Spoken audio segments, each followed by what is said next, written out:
5 अप्रैल 2026 Easter के रविवार सूरज Iran पर उग रहा है। 155 अमेरिकी लड़ाकू विमान हवा में हैं। बम वर्षकों ने अभी अभी ईरानी सड़कों पर 100 विशाल बम गिराए हैं ताकि ईरान की सेना को आगे बढ़ने से रोका जा सके। 2 अमेरिकी परिवहन विमान एक छोड़े गए हवाई पट्टी पर फंसे हुए हैं। संयुक्त राज्य अमेरिका की सेना उन्हें दुश्मन के हाथों में जाने से पहले उड़ा देगी। और ईरान की पहाड़ियों के बीच नेवी सील्स का एक दल, वही विशेष बल जिसने बिन लादेन को खत्म किया था, एक घायल कर्नल को ले जा रहा है, जो 48 घंटे तक एक चट्टान की दरार में छुपा रहा, अकेले, सिर्फ एक पिस्तौल और रेडियो पर 3 शब्दों के साथ, भगवान अच्छा है। ये ऑपरेशन सफल नहीं होना था। ईरान कहता है कि ये सफल नहीं हुआ। 155 विमान, सैकड़ों सैनिक, लगभग 10 विमान नष्ट हो गए। ये सब सिर्फ एक आदमी के लिए। साफ सवाल है, क्या यह सब कुछ इसके लायक था? जवाब देखिए, वो नहीं है जो आप उम्मीद करते हैं, लेकिन समझने के लिए हमें 2 दिन पीछे जाना होगा। फरवरी 2026 के अंत से संयुक्त राज्य अमेरिका ईरान के खिलाफ युद्ध में था। सैन्य अभियान का नाम एपिक फ्यूरी था और हफ्तों तक अमेरिकी सेना ने ईरान के हवाई क्षेत्र पर लगभग बिना किसी विरोध के कब्जा जमाए रखा। अमेरिकी अधिकारियों ने कहा कि अब ईरान के पास हवा में लड़ने की क्षमता नहीं रही। ईरानी नौसेना तबाह हो चुकी थी, वायुसेना को खत्म कर दिया गया था, सब कुछ नियंत्रण में लग रहा था। लेकिन 3 अप्रैल को कुछ बदल गया। सुबह सुबह एक अमेरिकी fighter jet F-15E strike eagle, जो दुनिया के सबसे उन्नत विमानों में से एक है, ईरानी क्षेत्र के 300 किलोमीटर से भी अधिक अंदर एक हमला मिशन पर था। यह विमान फाइटर स्क्वाड्रन 494 का था। ये अमेरिकी वायुसेना का सबसे सम्मानित स्क्वाड्रनों में से एक था। यही वही स्क्वाड्रन था जिसने 2 साल पहले एक ही रात में 80 से ज़्यादा ईरानी ड्रोन और मिसाइलें मार गिराई थी, जो पिछले 50 सालों में सबसे बड़ी हवाई लड़ाई थी। इस बात को याद रखना। इसमें 2 क्रू मेंबर होते हैं, एक पायलट और एक वेपन सिस्टम्स ऑफिसर, जो विमान के रडार, सेंसर और हथियारों को ऑपरेट करने के लिए जिम्मेदार होता है। यह अधिकारी एक अनुभवी और सम्मानित कर्नल था, जिसे उसके साथ सेवा करने वाले लोग गहरी आस्था वाला व्यक्ति बताते थे। इस विमान का रेडियो कोड नेम डूड 44 था। एक ईरानी मिसाइल ने उसके इंजन को जा लगी। खुद राष्ट्रपति ट्रंप ने बाद में कहा कि यह एक किस्मत का शॉट था, लेकिन किस्मत हो या ना हो, नुकसान हो चुका था। यह पहला चालक सहित अमेरिकी लड़ाकू विमान था जिसे 23 सालों में दुश्मन की फायरिंग से गिराया गया था। आखिरी बार ऐसा इराक में 2003 में हुआ था। उस समय बचाव अभियान सफल रहा था। इस बार किसी को नहीं पता था कि यह सफल होगा या नहीं। ये मिथक कि अमेरिका ईरान के आसमान पर पूरा नियंत्रण रखता है, उसी समय खत्म हो गया। और वह स्क्वाड्रन जिसने 2 साल पहले ईरान को हवाई लड़ाई में शर्मसार किया था, अब उसका एक विमान ईरानी पहाड़ पर बिखरा पड़ा था और 2 आदमी जमीन पर खोए हुए थे। दोनों क्रू मेंबर ने इजेक्ट किया, लेकिन वे एक दूसरे से कई किलोमीटर दूर ईरान के दक्षिण पश्चिमी पहाड़ी इलाकों में गिरे। उस पल से 2 समानांतर दौड़ें शुरू हो गई। पायलट, जिसे सैन्य कोड में ड्यूड 44 अल्फा कहा जाता था, को सबसे पहले खोजा गया। वायुसेना ने बचाव हेलीकॉप्टरों को दिन के उजाले में ईरान के अंदर भेजा। उन्होंने दुश्मन क्षेत्र में 7 घंटे उड़ान भरी। पायलट को लिया, लेकिन निकासी बेहद भीषण रही। जनरल डैन कैन, अमेरिकी स्टाफ प्रमुख, ने कहा कि ईरान में हर हथियारधारी ने उस हेलीकॉप्टर पर गोली चलाई जिसमें पायलट था। क्रू के सदस्य घायल हो गए। साथ जा रहे दूसरे हेलीकॉप्टर पर भी गोली चली। और भी हुआ। एक विमान A-10 वार्थोग, जो खास तौर पर जमीन पर फायर सपोर्ट देने के लिए बनाया गया है और जो रेस्क्यू को कवर कर रहा था, दुश्मन की गोलीबारी का शिकार हो गया। पायलट कुवैत तक उड़ान भरने में कामयाब रहा, सुरक्षित इलाके में इजेक्ट कर गया और विमान गिर गया। यानी सिर्फ एक पायलट को बचाने के लिए अमेरिकियों ने पहले ही 2 विमान खो दिए थे और कई लोग घायल हो गए थे। लेकिन असली समस्या अभी शुरू नहीं हुई थी, क्योंकि दूसरे क्रू मेंबर कर्नल ड्यूड 44 ब्रावो पहाड़ों में गायब हो गए थे और अगले 48 घंटों में जो हुआ वो आधुनिक सैन्य इतिहास की सबसे बड़े मानव शिकार अभियानों में से एक बन गया। कर्नल कहाँ है किसी को पता नहीं था, न तो अमेरिकियों को न ही ईरानियों को। ईरानी पक्ष की प्रतिक्रिया तुरंत हुई। ईरान की सबसे शक्तिशाली सैन्य शक्ति रिवॉल्यूशनरी गार्ड, जो पारंपरिक सेना से अलग है, ने देश के दक्षिण पश्चिम में कोहोगिलुये और बोयर अहमद प्रांत को पूरी तरह से अलग थलग कर दिया। सरकारी टेलीविजन ने प्रसारण शुरू कर जनता से खोज में मदद मांगी। पहले टीवी ने किसी भी देखे गए अमेरिकी विमान पर गोली चलाने का आदेश दिया था। बाद में उन्होंने निर्देश बदलकर कर्नल को जिंदा चाहते थे। अमेरिकी को पकड़वाने वाले को $60,000 इनाम मिलेगा, यह घोषणा हुई। सिर्फ सैनिक ही नहीं, आम लोग भी उसे ढूंढने लगे। इलाके की बख्तियारी खाना बदोश जनजातियां जो मवेशियों की रक्षा को शिकार राइफलें इस्तेमाल करती हैं, अब समूह बनाकर पहाड़ों में तलाश कर रही हैं। ये जनजातियां पहाड़ों की हर पगडंडी, गुफा और रास्ते को जानती हैं। वे स्वभाव से शिकारी हैं। बाद में सामने आए वीडियो में इन लोगों को पारंपरिक पोशाक में राइफल और ईरानी झंडे लेकर पहाड़ियों की तलाशी लेते हुए दिखाया गया। एक वीडियो में लड़की अपने पिता पर चिल्लाती है, जो नीचे उड़ रहे एक अमेरिकी हेलीकॉप्टर की ओर राइफल ताने था। उसे मारो पापा। फिर पिता ने गोली चलाई और निशाना लगा। हेलीकॉप्टर को गोली लगी, लेकिन वह उड़ता रहा। पूरा देश एक अकेले आदमी का पीछा कर रहा था। इस बीच कर्नल अकेले थे, घायल थे, उनका टखना मुड़ गया था और खून बह रहा था। उनके पास सिर्फ एक पिस्तौल और एक सुरक्षित आपातकालीन रेडियो था, जिसे सिर्फ अमेरिकी सुन सकते थे।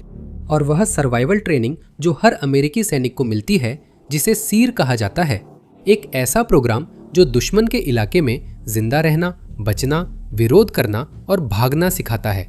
और उन्होंने ठीक वही किया। अपने घावों का खुद इलाज किया।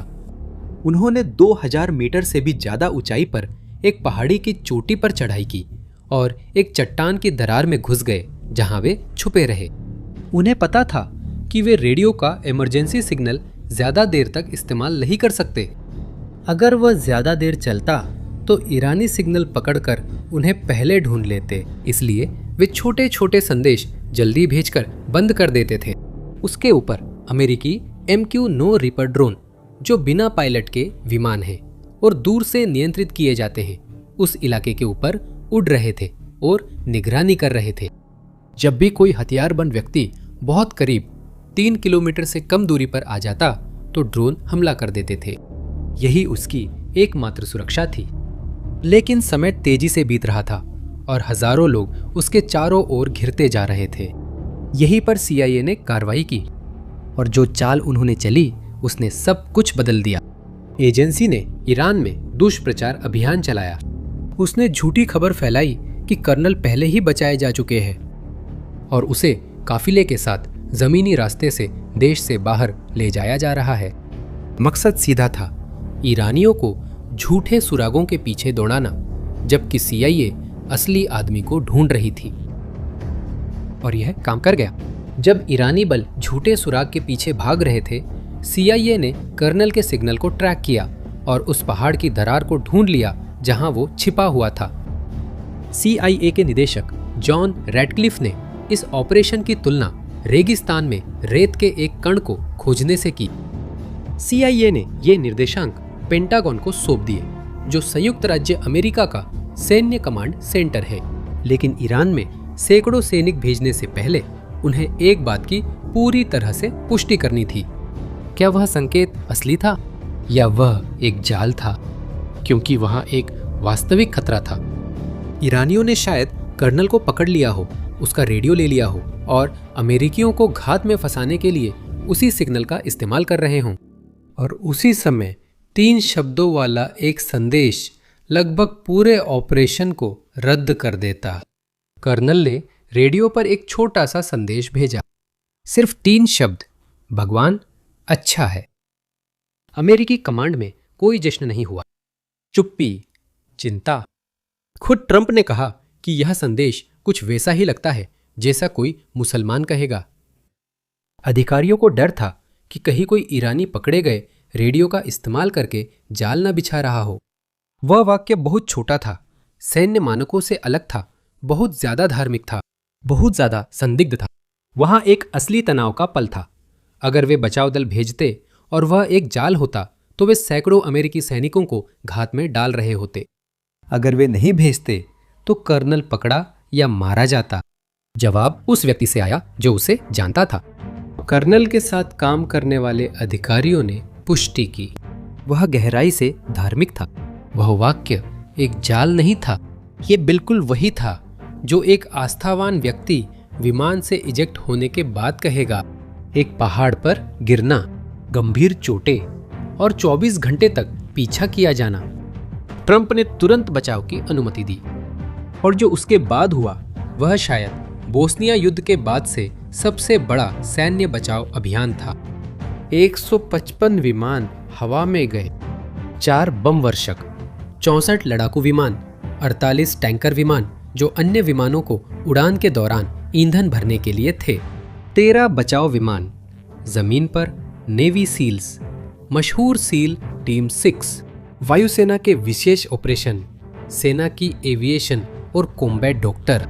इजराइल ने भी मदद की, खुफिया जानकारी साझा की और कम से कम एक हवाई हमला किया ताकि ईरानी बलों को उस इलाके में पहुंचने से रोका जा सके। ऑपरेशन रात में हुआ था। B-1 बम वर्षकों ने करीब 100 बम गिराए। 2000 पाउंड के बम सड़कों और बचाव क्षेत्र के आसपास गिराए गए। हर बम का वजन लगभग 1 टन था। इसका मकसद था विशाल गड्ढे बनाना ताकि ईरानी वाहनों को आगे बढ़ने से रोका जा सके। बाद में प्रकाशित हुई तस्वीरों में ईरानी सैन्य वाहनों का विशाल जाम दिखा जो टूटी हुई सड़कों पर रुके हुए थे।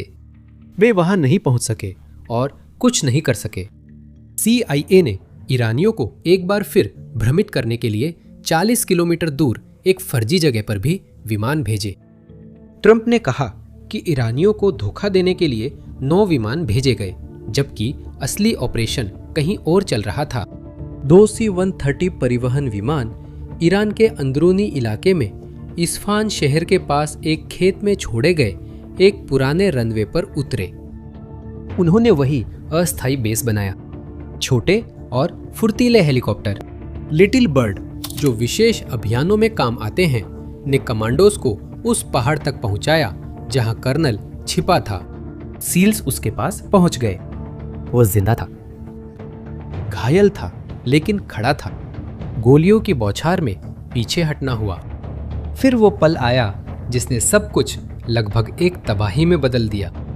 दोनों C-130 विमान जो रनवे पर उतरे थे गीली रेत में फंस गए।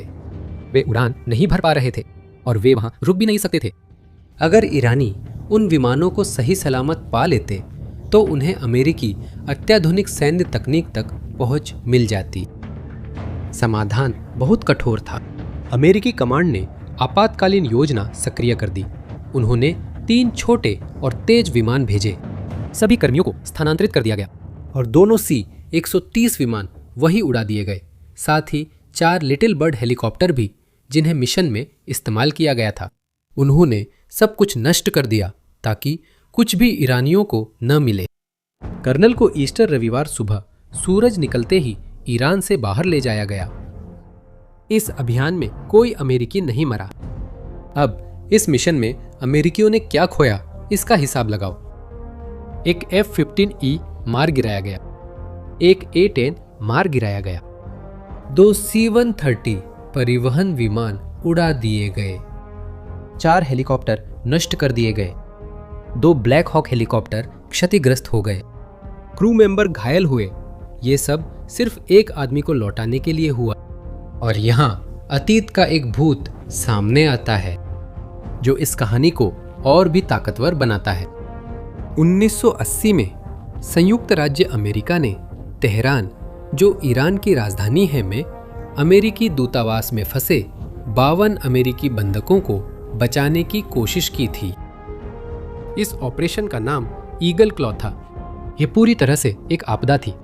ईरानी रेगिस्तान में हेलीकॉप्टर खराब हुए, 8 सैनिक मारे गए। अमेरिकी विमान ईरानी जमीन पर सही सलामत छोड़ दिए गए। पूरी दुनिया ने इस अपमान को देखा।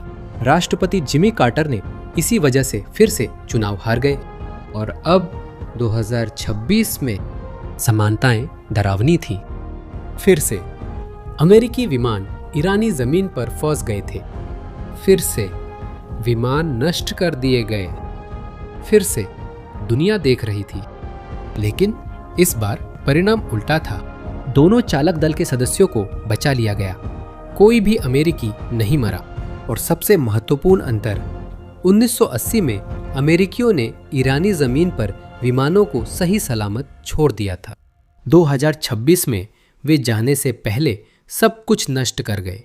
उन्होंने कुछ भी नहीं छोड़ा, न आदमी न मशीन। खुद ईरान ने 1980 से तुलना करने की कोशिश की, यह कहने के लिए कि संयुक्त राज्य अमेरिका फिर से असफल हो गया था। ईरानी सैन्य प्रवक्ता ने कहा कि यह ऑपरेशन पूरी तरह से विफल हो गया, लेकिन CIA निदेशक की प्रतिक्रिया सीधी थी। ईरान शर्मिंदा और अपमानित हुआ। यहाँ एक अहम बात पर सोचना जरूरी है, जिसके बारे में इस ऑपरेशन के संदर्भ में कम लोगों ने चर्चा की है। कई लोग इस कहानी को देखकर पूछते हैं, क्या वाकई ये सब इसके लायक था? क्या सैकड़ों सैनिकों को खतरे में डालना, 155 विमानों को जोखिम में डालना और लगभग 10 विमान गंवाना सिर्फ एक व्यक्ति को बचाने के लिए वाकई इसके लायक है? संक्षिप्त जवाब है हाँ, लेकिन सिर्फ साफ वजह नहीं। कोई भी आदमी पीछे नहीं छूटेगा। सिर्फ नैतिकता नहीं, बल्कि सैन्य साधन भी है। जब अमेरिकी पायलट जानता है कि अगर दुश्मन इलाके में उसका विमान मार गिराया जाए तो पूरा देश उसे ढूंढने में जुट जाएगा, तो वह ऐसे जोखिम भरे मिशन भी स्वीकार कर लेता है जो दूसरे देशों के पायलट नहीं करेंगे। वह ज्यादा गहराई में जाता है और जोखिम उठाता है, क्योंकि उसे पता है कि उसे छोड़ा नहीं जाएगा। एक व्यक्ति का बचाव सिर्फ उसी की रक्षा नहीं करता, ये दूसरों के भविष्य में जोखिम लेने की इच्छा की भी रक्षा करता है। हर पायलट जो ये कहानी देखता है जानता है, अगर मैं गिरूं तो वे मुझे लेने आएंगे, और इसी वजह से वह उड़ता रहेगा। अब दूसरी तरफ के बारे में सोचो। जब एक ईरानी सैनिक पकड़ा जाता है तो क्या शासन उसे लाने के लिए 155 विमान भेजता है? क्या ईरानी पायलट गिरने पर देश थम जाता है? यही दो प्रकार की सेनाओं के बीच बुनियादी अंतर है। इजराइल के प्रधानमंत्री बेंजामिन नेतन्याहू शायद इस अभियान के महत्व को सबसे अच्छी तरह समझने वाले व्यक्ति थे। By America's dauntless warriors. उन्होंने इस बचाव का स्वागत किया और कहा, आप एक ऐसा राष्ट्र हैं जिसने बार बार साहसिक बचाव अभियान चलाए हैं। एक ऐसे व्यक्ति के रूप में जिसने मिशन में चोट खाई और भाई को बचाव में खोया। मैं और सभी इजरायली जानते हैं आपने कितना साहसी निर्णय लिया। मैं आपको सलाम करता हूं। हम सब। अमेरिकी युद्ध सचिव पीट हेगसेथ ने इस ऑपरेशन को एक वाक्य में संक्षेप में बताया, जिसने सब कुछ जोड़ दिया। शुक्रवार को गिराया गया, गुड फ्राइडे के दिन। शनिवार भर एक चट्टान की दरार में छुपा रहा और रविवार को ईस्टर संडे की सुबह सूरज निकलते ही बचा लिया गया। सभी लोग घरों में सुरक्षित थे। पूरा राष्ट्र खुशी मना रहा था। ईश्वर अच्छे हैं। जनरल डैन केन, जो चीफ ऑफ स्टाफ हैं, ने ऐसा कुछ कहा जो इस ऑपरेशन की सफलता को सबसे अच्छा समझा सकता है। हर बचाव अभियान में सबसे अहम पायलट के दिल की लड़ने की भावना होती है। जीवित रहने की इच्छा, बच निकलने की इच्छा और बचाए जाने की इच्छा। बस इतना ही है। लेकिन कहानी यही नहीं रुकी। ईरान ने अगले दिन जो कहा, उसने इसमें एक और अध्याय जोड़ दिया। 6 अप्रैल को ईरानी सरकार ने एक सिद्धांत पेश किया।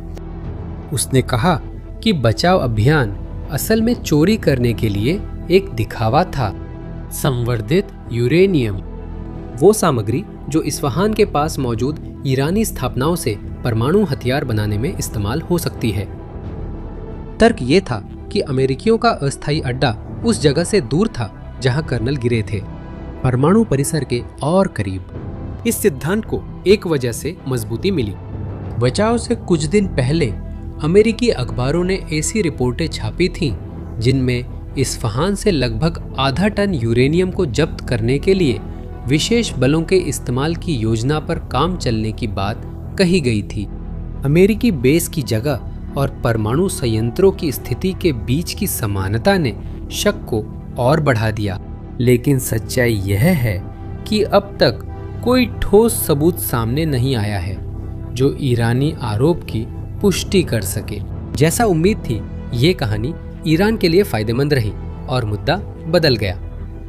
देश में घुसने, कर्नल को बचाने और निकलने की बजाय ईरान ने दुनिया को ये सोचने पर मजबूर कर दिया कि क्या कुछ और भी हुआ।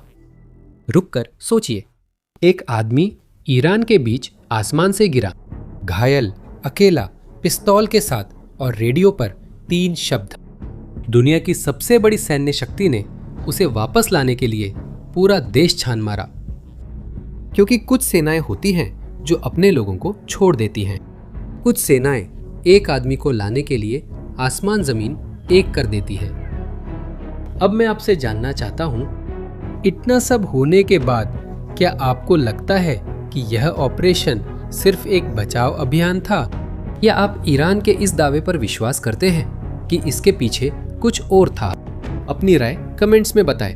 अगर इस वीडियो ने आपको शुरू से आखिर तक बांधे रखा हो तो लाइक करें, चैनल को सब्सक्राइब करें और उस दोस्त के साथ शेयर करें जिसे युद्ध की कहानियां पसंद है। ये चैनल को बढ़ाने में मदद करता है। ईरान में स्थिति बदल रही है, हम इसे इस चैनल पर कवर करेंगे। अगले वीडियो मिस न करें, इसके लिए चैनल सब्सक्राइब करें। धन्यवाद और हम अगले वीडियो में मिलेंगे।